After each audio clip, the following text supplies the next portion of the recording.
Assalamualaikum warahmatullahi wabarakatuh. Pada malam ini kita akan mengkaji sebuah sejarah tentang tabi'in. Salah satu tabi'in, ahli fikih termasuk dari pembesar tabi'in atau kabarut tabi'in, tabi'in senior ya yang bernama Sa'id bin Al-Musayyab. Kita akan mulai membahas. Bismillahirrahmanirrahim.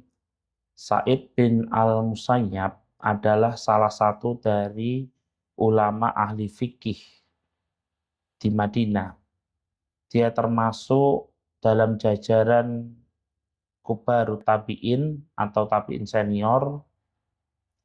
Beliau meriwayatkan dari para sahabat seperti Aisyah radhiyallahu an, bahkan dari Abdullah bin Umar. Sa'id bin Al-Musayyab diunggulkan dengan kecakapannya yang luar biasa dalam bidang takhrij hadis dan pemberian fatwa berdasarkan logika. Beliau juga terkenal dengan keberaniannya dalam memberikan fatwa. Dalam contoh kasus ialah saat ada seseorang laki-laki pada zaman itu datang untuk bertanya tentang suatu perkara dari majelis ke majelis. Orang itu tidak menemukan jawaban yang memuaskan. Jadi dia pergi dari majelis ke majelis sampai ke tempat majelis Sa'id bin Al-Musayyab. Lalu Sa'id bin Al-Musayyab memberikan jawaban yang masuk akal dan bisa dipertanggungjawabkan sanadnya. Lalu orang-orang memanggil Sa'id bin Al-Musayyab dengan sebutan Al-Jari, yaitu yang berani. Nah, murid-muridnya pun telah berhasil menyampaikan ilmu kepada para imam ahli ijtihad dalam Islam, seperti Imam Malik bin Anas, yaitu salah satu empat madhab terkenal di fikih, yaitu Imam Malik, Imam Syafi'i, Imam Hanafi, dan Imam Hambali. Sanadnya Imam Malik sampai di Sa'id bin Al-Musayyab.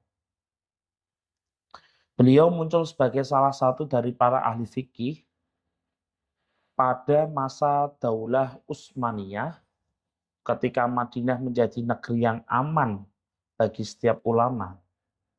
Setiap orang yang tinggal di dalamnya, maka amanlah dirinya, ilmunya, hartanya, dan juga harga dirinya. Oleh karenanya, ilmu fikih dapat berkembang dengan pesat saat itu. Sa'id bin Al-Musayyab memiliki peran penting dalam menjaga validitas periwayatan.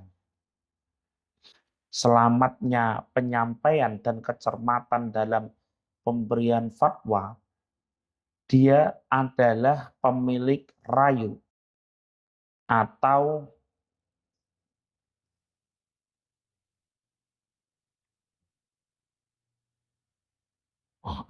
pemberian fatwa berdasarkan logika. Nah, beliau senantiasa mendengarkan, meneliti, dan membolak-balikkan berbagai perkara pada semua sisinya. Dia tidak merasa takut dalam kebenaran akan ancaman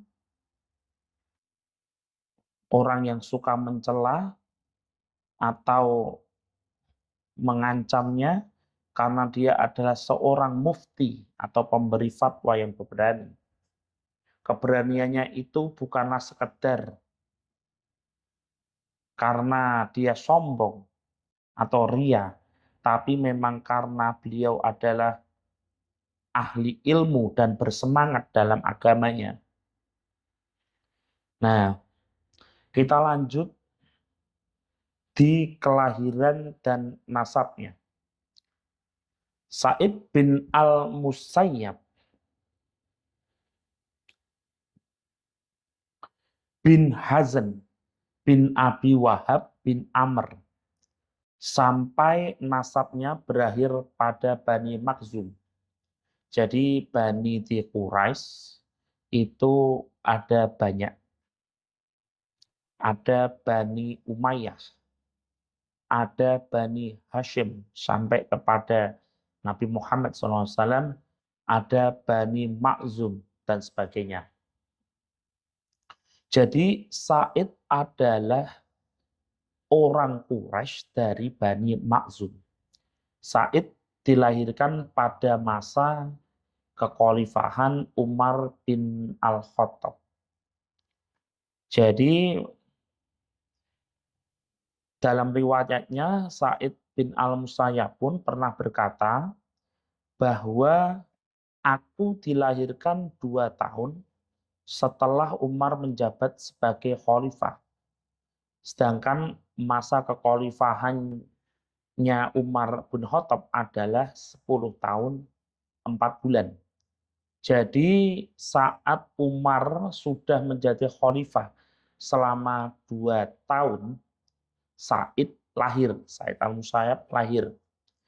Jadi dia termasuk jajaran para tabi'in yang pertama. Nah, mengenai ilmu dan ilmu fikihnya telah disebutkan di dalam berbagai kitab sirah bahwa Sa'id bin al-Musayyab pernah meriwayatkan dari Umar, akan tetapi kita mengira bahwa dia meriwayatkannya dari seorang rawi.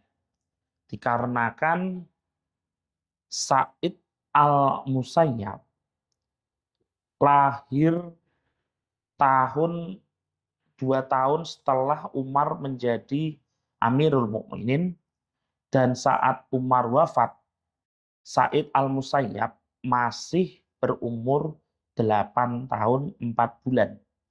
Jadi bisa banyak rawi mengartikan bahwa Sa'id meriwayatkan dari Umar, tetapi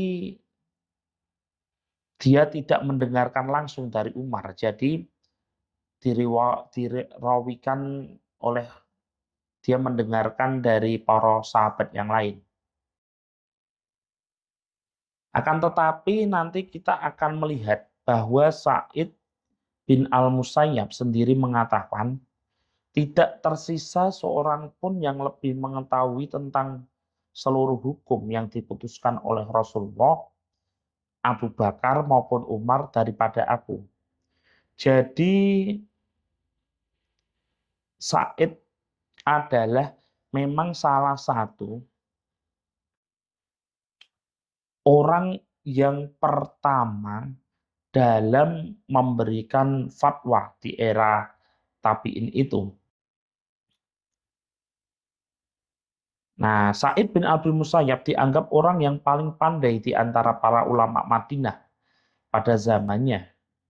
Dia mengambil ilmunya itu dari para sahabat Rasul yang senior, baik dari kalangan Muhajirin maupun kalangan Ansor. Dia mengatakan, aku mengambil ilmuku ini dari Zaid bin Sabit.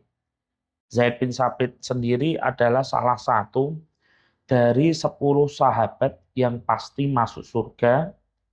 Zaid bin Sabit pun terkenal dengan sahabat yang paling pintar dalam ilmu faraid dan falak, yaitu ilmu faraid tentang warisan, ilmu falak tentang perhitungan bulan.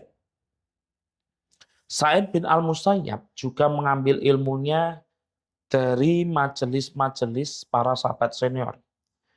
Beliau pernah menghadiri di majelis Sa'ad bin Abi Waqqas, Ibnu Abbas, bahkan Abdullah bin Umar radhiyallahu anhu. Beliau juga mendatangi rumah istri-istri Nabi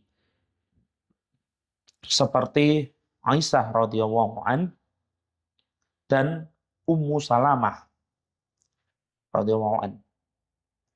Sa'id bin Al-Musayyab juga meriwayatkan dari Utsman bin Affan, Ali, Suhaib dan Muhammad bin Maslamah.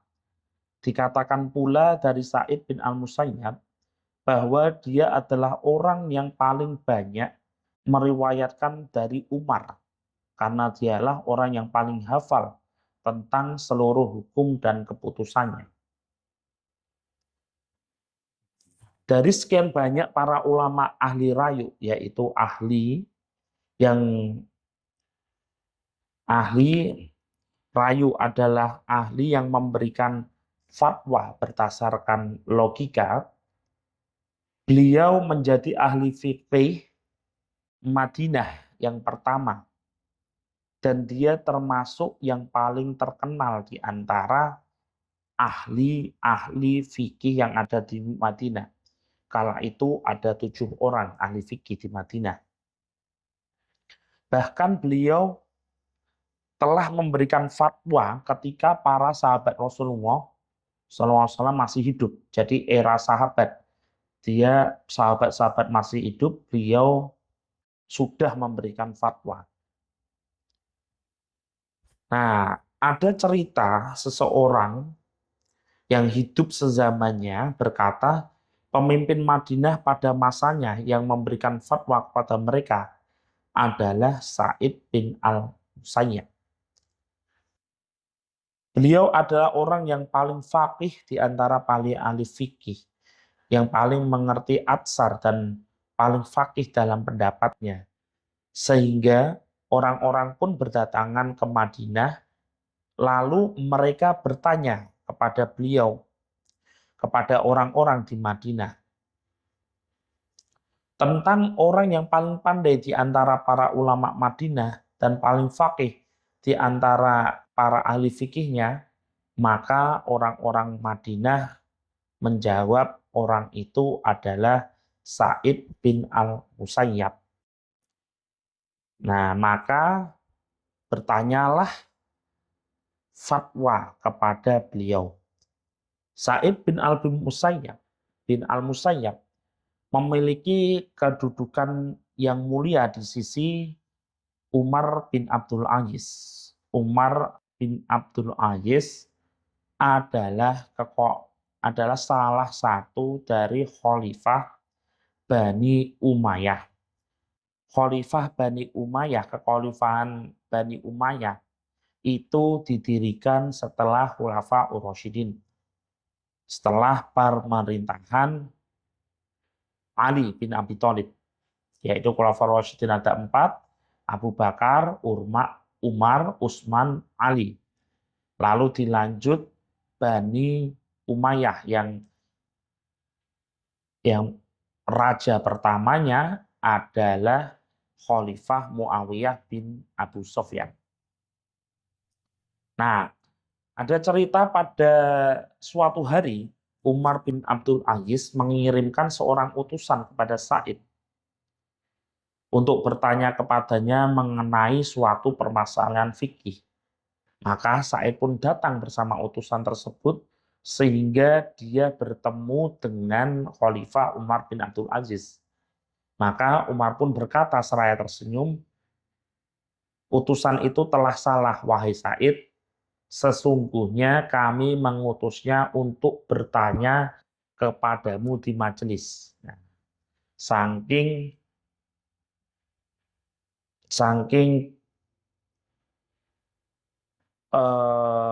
bagusnya ilmu fikihnya Sa'id, Umar bin Abdul Aziz pun seorang khalifah, kalau menanyakan hukum, nah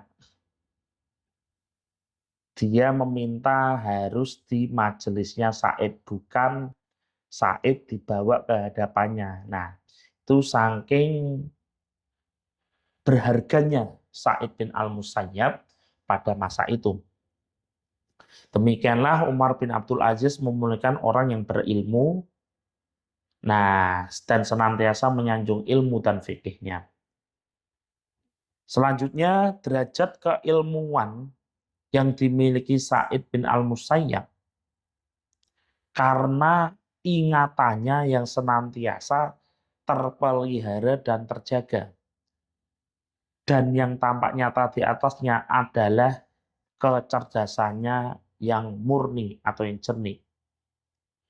Dia berkata kepada salah seorang sahabatnya, ayahmu pernah datang kepadaku pada masa kekhalifahan Muawiyah, lalu dia bertanya kepadaku tentang ini dan itu. Maka aku pun menjawab seperti ini dan seperti itu. Jadi selalu dijawab semua pertanyaan yang berhubungan dengan fikih. Umran bin Abdullah Al-Khuzai yang hidup sezaman dengan Sa'id pernah berkata, demi Allah, aku tidak pernah melihatnya sama sekali ketika ada sesuatu yang melewati telinganya, kecuali hatinya pasti dapat menangkap dan memahaminya. Nah, dan sesungguhnya pada masanya itu ilmu hanya bergantung pada hafalan. Karena pada zaman itu tidak ada tulisan maupun buku yang dapat dibaca. Satu-satunya sumber ilmu ialah menghadiri majelis-majelis yang diadakan oleh para ulama saat zaman itu. Nah, karena hanya dengan hafalan, hanya dengan majelis-majelis mendapatkan ilmu, maka tumbuhlah rayu. Rayu adalah fatwa dengan logika. Lalu ada ijtihad dan ada qiyas.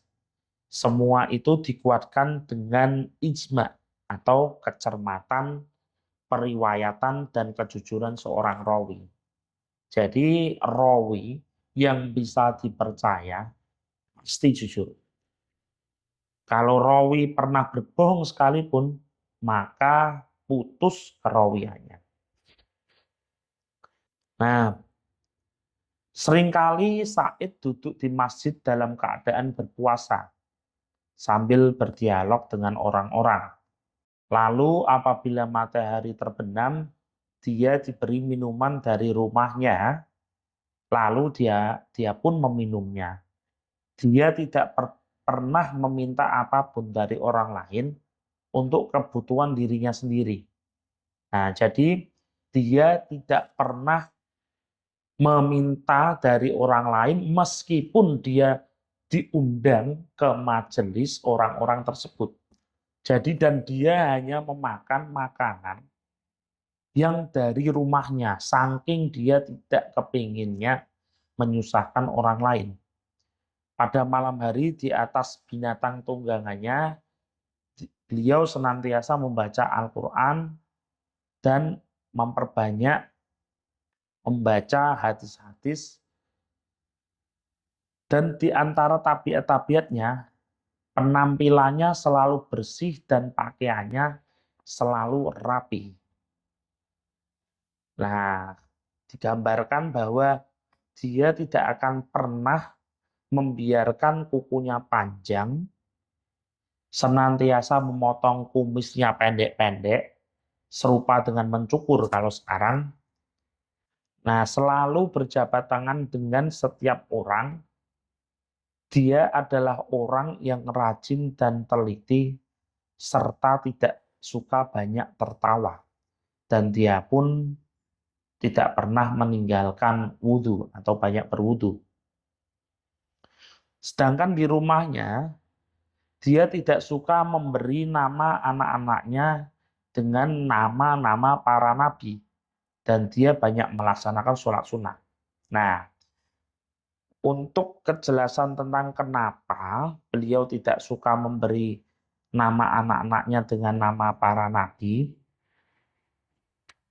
itu tidak dijelaskan di sini. Ada kemungkinan bahwa beliau tidak menginginkan anak-anaknya memiliki cobaan seperti nabi. Tapi itu hanya sebatas kemungkinan. Sa'id bin al-Musayyab tidak pernah bermusuhan dengan siapapun. Apabila ada seorang yang menginginkan pakaiannya, maka dia akan memberikannya kepada orang tersebut. Nah, dia adalah orang yang faqih dan benar-benar memahami agama. Diriwayatkan dari Abdurrahman bin Harmalah, salah seorang sahabatnya pernah datang kepadanya. Harmalah bertanya, "Aku menemukan seorang laki-laki yang sedang mabuk. Menurutmu apa yang bisa aku lakukan selain melaporkannya pada sultan?" Maka Sa'id menjawab, "Jika engkau bisa menutupinya dengan pakaianmu, maka tutupilah dia." Lalu ketika laki-laki itu sadar, dia merasa malu atas perbuatannya dan berkata, "Demi Allah, selamanya aku tidak akan mengulanginya lagi." Nah, Said pernah berkata, sesungguhnya ibadah itu adalah bertafakur tentang Allah dan menjauhkan diri segala sesuatu yang diharamkan Allah.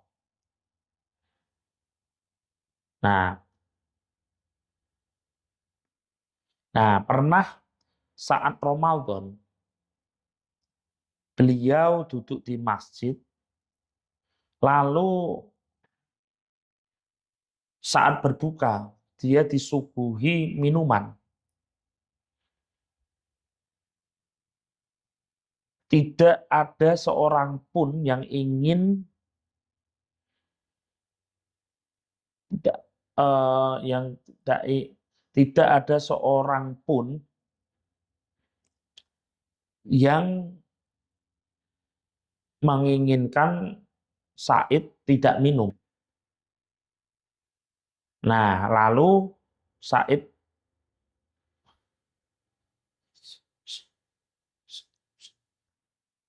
lalu dia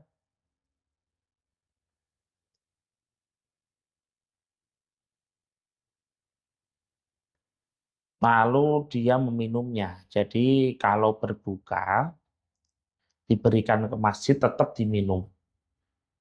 Apabila dia diberi minuman dari rumahnya, maka dia meminumnya. Namun apabila tidak diberi apa-apa dari rumahnya, maka dia pun tidak akan meminum apapun sampai pulang. Jadi di sini saat Said duduk-duduk di masjid pada saat Ramadan, tibalah waktu berbuka. Apabila Said tidak diberi minuman, maka dia tidak minum. Nah, apabila dia diberi minuman dari rumahnya, maka dia meminumnya. Namun apabila tidak diberi apa-apa dari rumahnya, maka dia pun tidak akan meminum apapun sampai dia pulang. Jadi saking dia menjaganya bahwa beliau menginginkan tidak mencampuri rezeki orang lain untuk dirinya. Saking dia tawaduknya seperti itu.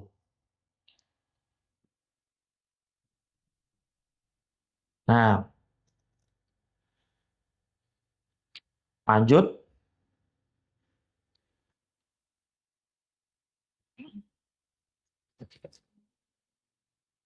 Lalu kita lanjut tentang cobaannya sebagai ulama pada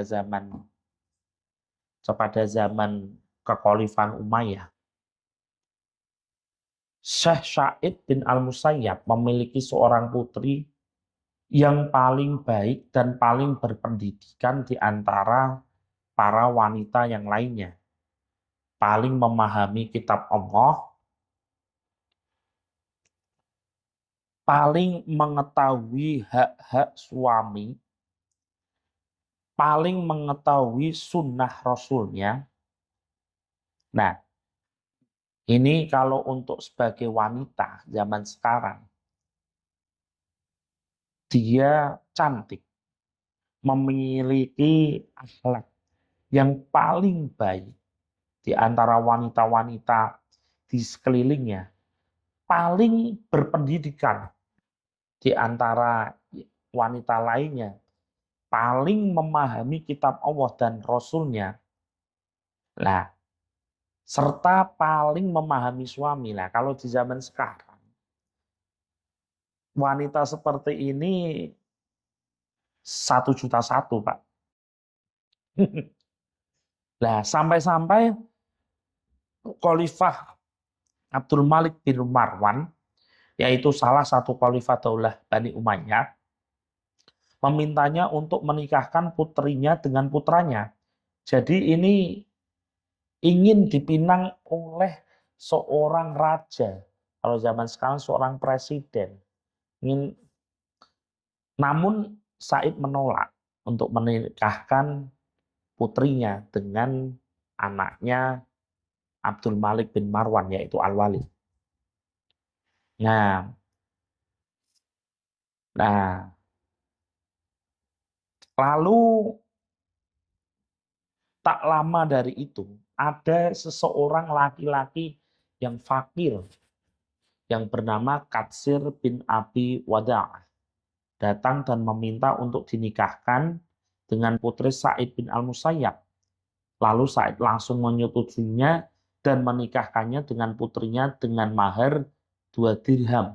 Lalu dia memberikan 5.000 dirham pada laki-laki yang menikahi putrinya itu, seraya berkata, belanjakanlah ini. Maksudnya, ambillah uang ini dan belanjakan untuk dirimu dan istrimu. Nah, sangat enak ini. Pada sore harinya, Sa'id Al-Musayyab berkata kepada putrinya, siapkanlah pakaianmu dan kumpulkanlah semua kebutuhanmu, kemudian ikutilah aku. Maka putrinya pun mempersiapkan pakaiannya, lalu Sa'id berkata lagi kepadanya, sholatlah 2 rakaat. Lalu putrinya pun melakukan sholat, kemudian Sa'id pun melakukan sholat 2 rakaat. Lalu setelah itu Sa'id mengirimkan utusan kepada Katsir bin Abi Wada'ah, yaitu suami putrinya. Lalu Katsir pun datang, kemudian Sa'id berkata, meletakkan tangan putrinya pada tangan Katsir. Saya berkata, bawalah dia pergi. Katsir pun pergi bersama istrinya menuju ke rumahnya. Lalu ketika ibunya Katsir, jadi mertuanya putrinya Sa'id bertanya, siapa wanita ini? Katsir menjawab, ini istriku, putri dari Sa'id bin Al-Musayyab. Dia telah memberikannya kepadaku. Lalu ibunya memandang kepada istri putranya itu dan dia mendapatkan seperti wanita biasa yang tidak mengenakan perhiasan pengantin atau melakukan make up kalau zaman sekarang. Kemudian Ibu Katsir berkata, sesungguhnya aku tidak akan menemuimu jika engkau mendatanginya sampai aku memperlakukannya sebagai layaknya perlakuan terhadap wanita-wanita Quraisy. Maka Katsir pun meninggalkan istrinya bersama ibunya. Nah, jadi ibunya tidak akan mengizinkan Katsir menyentuh putri Sa'id sebelum ibunya Katsir memperlakukan atau mendandani putri Sa'id sebagai layaknya wanita-wanita Quraisy pada umumnya. Maka Katsir pun meninggalkan istrinya dan ibunya, lalu ibunya meriasnya, kemudian Katsir pun melaksanakan malam pengantinnya.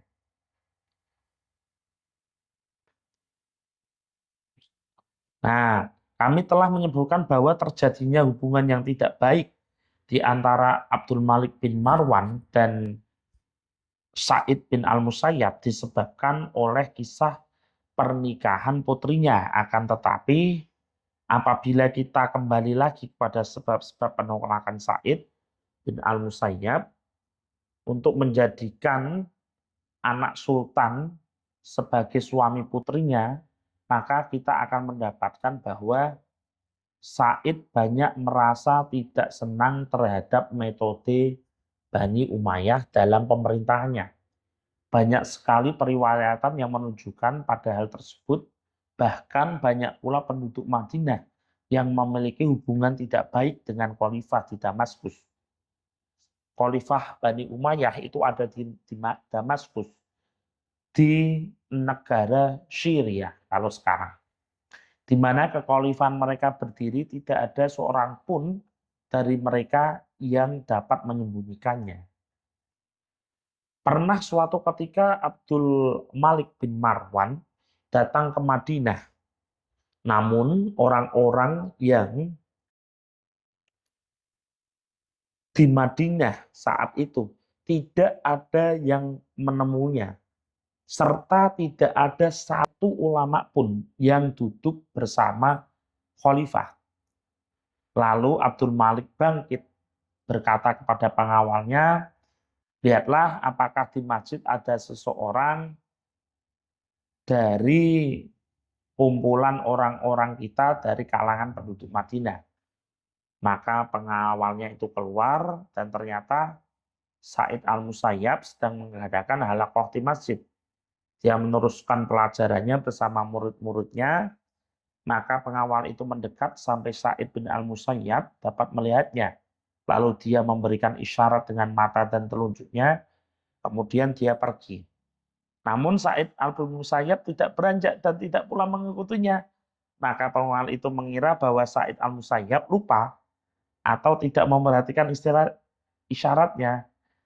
Lalu pengawal itu datang kembali, mendekat kepada Sa'id, kemudian memberikan isyarat, mata dan tangannya seraya berkata, tidakkah engkau melihatku memberikan isyarat kepadamu? Sa'id pun berkata, apa keperluanmu? Pengawal menjawab, Amir Mukminin telah berada di Madinah dan telah selesai istirahatnya. Lalu Amirul Mukminin menyuruhku untuk menemukan orang-orang yang berada di kubu Amirul Mukminin. Maka penuhilah panggilan Amirul Mukminin, wahai Sa'id. Sa'id pun berkata, apakah dia mengutusmu kepadaku? Pengawal menjawab, tidak, akan tetapi beliau berkata, apakah di masjid ada seseorang dari kumpulan kita, dari kalangan penduduk Madinah, dan menurutku kau adalah orangnya. Nah, jadi pengawalnya mengira kalau Sa'id itu adalah salah seorang orangnya dari kekhalifahan. Jadi mendukung, mengira bahwa Sa'id itu mendukung Daulah Bani Umayyah.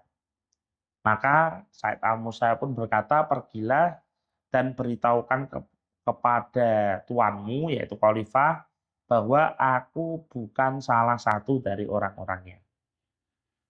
Pengawal itu pun keluar sambil berkata, aku tidak pernah melihat seorang kecuali aku tidak pernah melihat orang ini atau Sa'id Al-Musayyab ini kecuali sebagai seorang yang gila atau seorang yang sangat berani. Nah, lalu diceritakan pengawal itu balik ke Abdul Malik dan berkata, aku tidak mendapatkan siapapun di masjid selain seorang syekh yang telah aku beri isyarat kepadanya, namun dia tidak berdiri atau tidak mau mengikutiku. Dan lalu syekh itu berkata, aku bukanlah bagian dari kumpulan orang-orang Amirul Mukminin atau orang-orangnya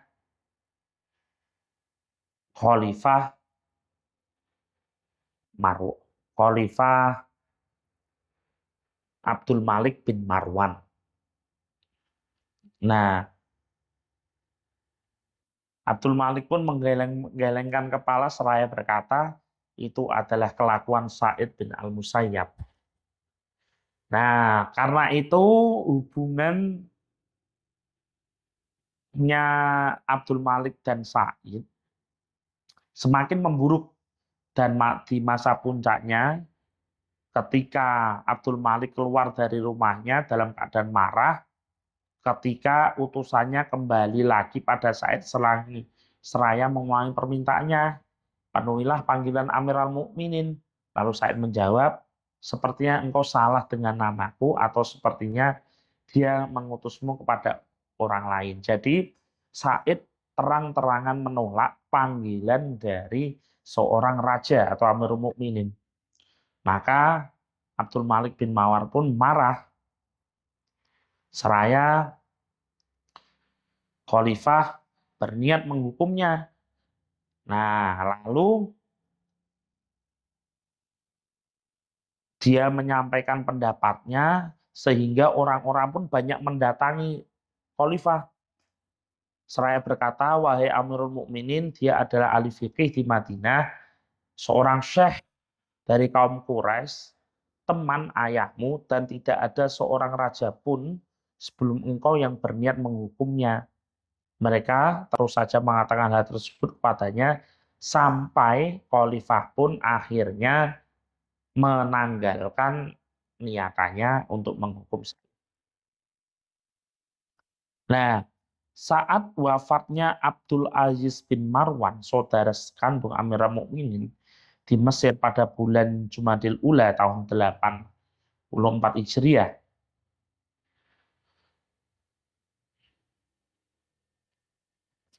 ketika itu Abdul Malik bin Marwan mengadakan perjanjian untuk kedua putranya Al-Walid dan Sulaiman untuk pemerintahan pada masanya menggantikan Abdul Aziz bin Marwan. Lalu Abdul Malik bin Marwan mengirimkan surat ke seluruh negeri yang berada di bawah kekuasaan Amirul Mukminin untuk berbaiat kepada kedua putranya itu. Nah, pada saat itu gubernur Madinah dipegang seseorang yang bernama Hisyam bin Ismail al-Makhzumi. Nah, beliau termasuk masih saudara, karena Hisyam itu adalah termasuk putra dari pamannya Sa'id bin Al-Musayyab. Nah, Hisyam pun termasuk dalam Bani Makhzum, jadi sama dengan Sa'id. Nah, Hisyam pun menyeru orang-orang untuk berbaiat kepada keduanya. Dan orang-orang pun berbaiat, lalu dia mendatangi Sa'id Al-Musayyab dan mengajaknya untuk berbaiat. Namun Sa'id menolak, saya berkata, tangguhkanlah aku sampai aku mempertimbangkan baiatku kepada mereka. Maka Hisyam pun marah dan tidak memberikan penangguhan kepada Sa'id. Lalu Hisyam berkata, berikan aku cambuk. Lalu Hisyam pun mencambuk dan Hisyam memukuli Syekh Sa'id Al-Musayyab sebanyak 60 kali cambukan. Dia juga membawanya mengelilingi Madinah. Setiap kali memintanya berbaiat. Nah, karena sudah disiksa, sudah dipermalukan, Hisyam pun memintanya berbaiat. Lalu Sa'id pun berkata, aku tidak akan berbaiat kepada Abdul Malik selama dia masih hidup. Karena dia tidak suka dengan pergantian khalifah. Nah, jadi Sa'id itu tidak suka kalau pergantian khalifah dilakukan secara turun-temurun tanpa permusyawaratan dari para ulama. Kemudian Hisyam pun terus memukulinya dengan pukulan yang sangat kuat dan memakaikannya baju yang terbuat dari bulu yang kasar, lalu mengirimkannya ke suatu tempat di Madinah yang bernama Asaniyah. Asaniyah itu tempat disalib dan dibunuhnya para pembangkang. Ketika mereka telah sampai di sana, mereka kembali lagi membawanya. Jadi setelah datang, dibawa lagi dia. Lalu Said pun berkata, kemana lagi kalian akan membawaku? Mereka menjawab, ke penjara. Nah, sementara itu setelah Hisham melakukan perbuatannya itu, Hisham pun mengirimkan surat kepada Abdul Malik bin Marwan dan memberitahunya kepadanya tentang apa yang terjadi pada Sa'id al-Musayyab. Adapun yang mengirimkan suratnya bernama Qobisah bin Suhaib. Nah, ketika Qobisah bin Suhaib telah sampai kepada Abdul Malik bin Marwan dan telah menyerahkan surat Hisham kepada Amirul Mukminin, Qobisah berkata, wahai Amirul Mukminin, Hisham telah melakukan hal seperti ini tanpa meminta pertimbangan darimu. Terlebih dahulu dia memukuli Ibnu al-Musayyab dan membawa berkeliling. Demi Allah, ketika Said dipukuli, maka dia akan menjadi lebih menentang dan lebih keras terhadap pendapatnya. Sekalipun Said tidak berbaiat, maka tidak akan ada yang dapat dia lakukan. Said bukanlah orang yang takut kepada kebingisan Hisham. Dia juga tidak akan takut terhadapnya. Demi Islam dan penganutnya, sesungguhnya Said adalah golongan ahli sunnah wal jamaah. Kemudian kau bisa melanjutkan perkataannya, tulislah. Nah, kau bisa melanjutkan perkataannya kepada seorang raja, ini sangat berani ini. Tulislah surat kepadanya mengenai hal tersebut, wahai Amirul Mukminin. Maka Abdul Malik bin Marwan berkata, tulislah surat kepadanya olehmu yang menjelaskan pandanganku tentangnya. Nah, jadi kok bisa suruh menulis tentang apa yang disanjangkan, apa yang didawuhkan oleh Amirul Mukminin. Bahwasanya Hisham telah menyalahi aku ketika dia memukul dan memenjarakannya. Lalu kok bisa menurunkan surat kepada Syekh Said sebagaimana yang diminta oleh Abdul Malik. Kemudian ketika surat itu sampai di tangan Said, Said membacanya, dia pun berkata, Allah berada di antara aku dan orang zaman zalimku. Said pun dijebloskan ke dalam penjara, akan tetapi dia diperlakukan dengan baik sebagai penghormatan kepada ilmu dan fikihnya.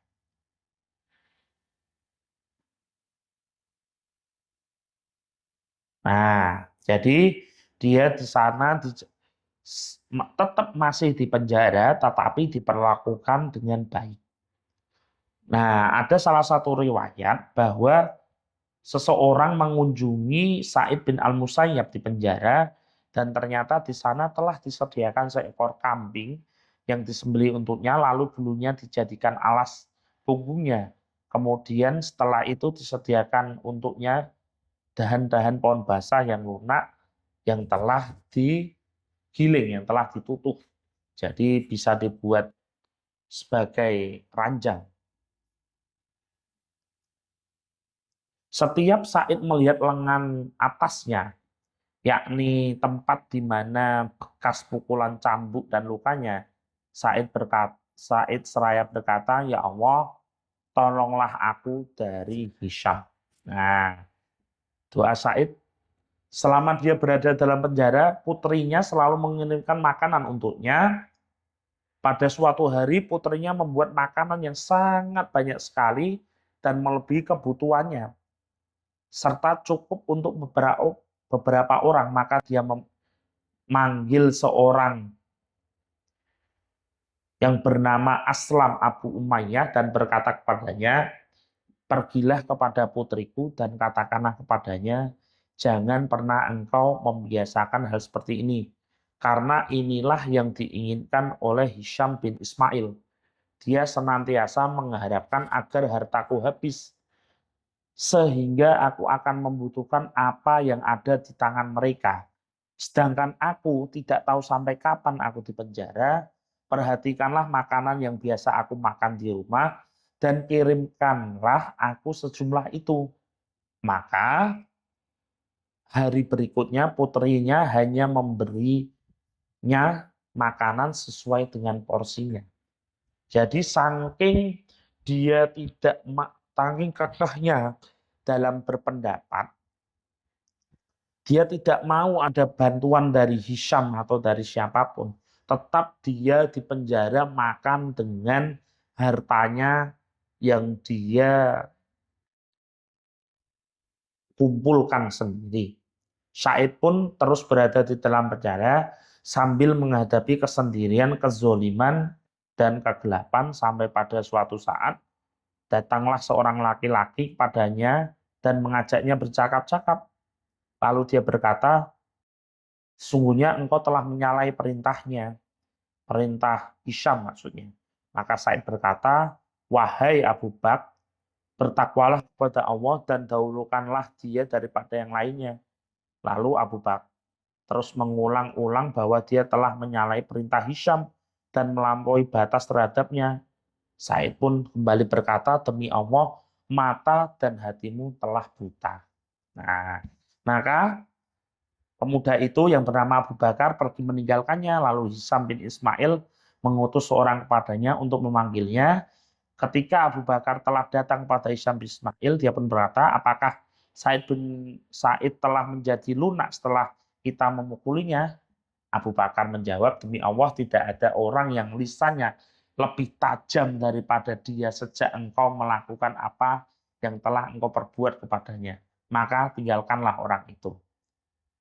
Nah, kemudian datanglah surat dari Abdul Malik bin Marwan, Amirul Mukminin Bani Umayyah kepada Hisham. Di dalamnya mengatakan, apa kerugianmu jika engkau meninggalkan Said dan melalui apa yang dikatakannya. Saat itulah Hisham menyesal atas apa yang telah dia lakukan terhadap Said, lalu dia membebaskannya. Dan Said pun kembali lagi menyampaikan pelajaran-pelajaran kepada murid-muridnya dan orang yang mendampinginya.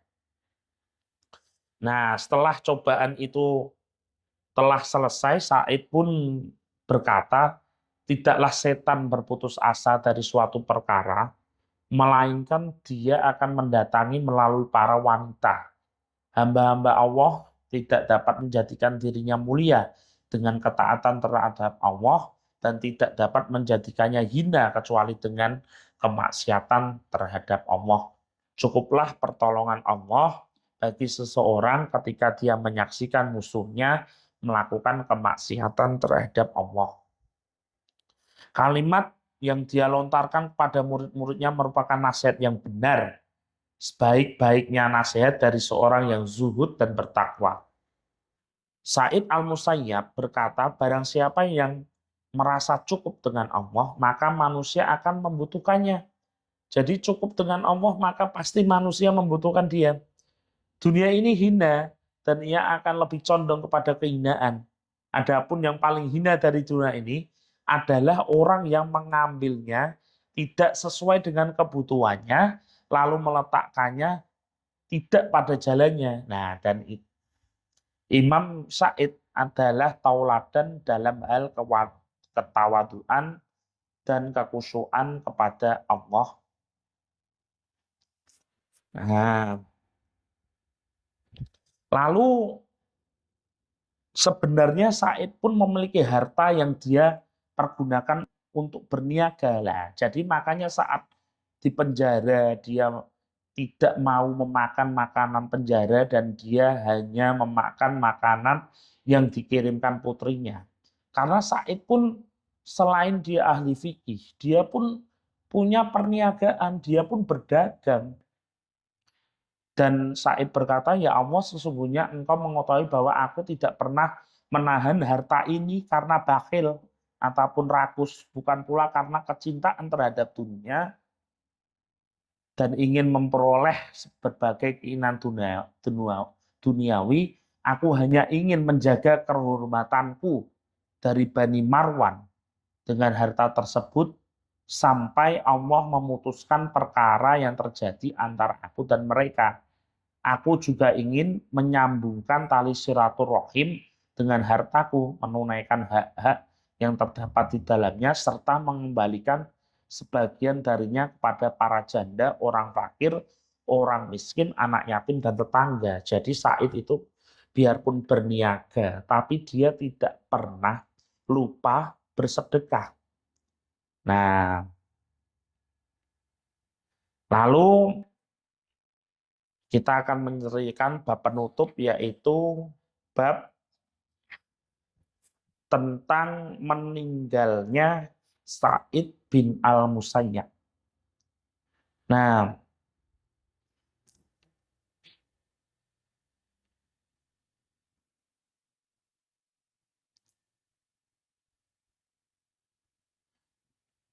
jadi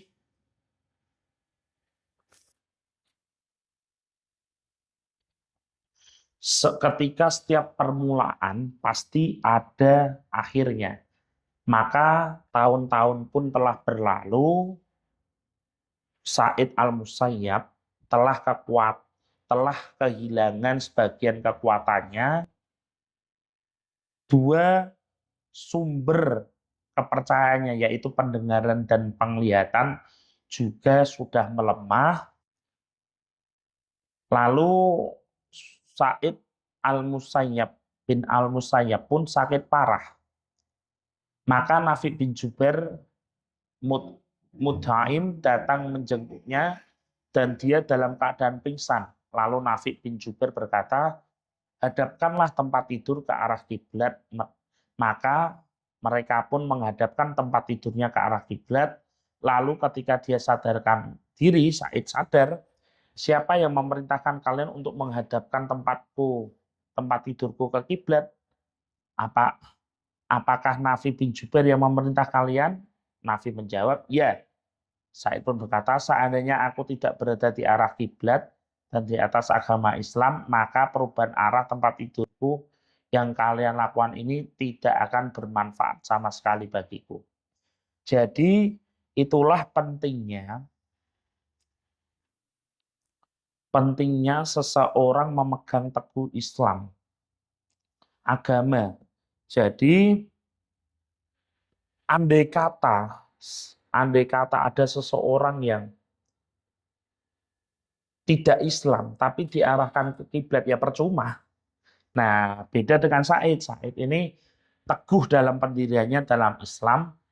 Nah, kemudian dia berkata lagi di atas tempat tidurnya dalam keadaan sakit, apabila aku meninggal dunia, maka janganlah kalian mendirikan tenda di atas kuburanku, janganlah kalian mengikuti jenazahku dengan api, dan janganlah kalian mengumumkan kematianku kepada siapapun. Cukup bagiku orang yang diberitahu oleh Tuhanku saja, dan janganlah penyair mereka ini ikut mengantarkan jenazahku. Lalu Said melanjutkan perkataannya, cukup bagiku 4 orang saja yang membawaku ke hadapan Tuhanku. Dan janganlah jenazahku diikuti oleh teriakan orang yang mengatakan tentang diriku apa yang tidak ada dalam diriku. Lalu dia memandang kepada uang dinar dan dirham mereka seraya berkata, ya Allah, sesungguhnya Engkau Maha mengetahui bahwa aku tidak meninggalkannya selain untuk menjaga kehormatan dan agamaku. Nah, jadi di antara kerumunan para sahabatnya, roh ahli fikih ini pergi menghadap Tuhannya. Hal itu terjadi di masa kekhalifahan Al-Walid bin Abdul Malik di Madinah pada tahun 94 Hijriah. Jadi Said bin Al-Musayyab meninggal pada tahun 94 Hijriah pada usia yang ke-75 tahun. Nah, semoga Allah melimpahkan rahmat kepada Said bin Al-Musayyab. Nah, sekian pembahasan tentang biografi Sa'id bin Al-Musayyab, banyak pelajaran yang bisa kita petik, kita ambil dari keteladanan beliau memegang teguh prinsipnya. Terima kasih. Assalamualaikum warahmatullahi wabarakatuh.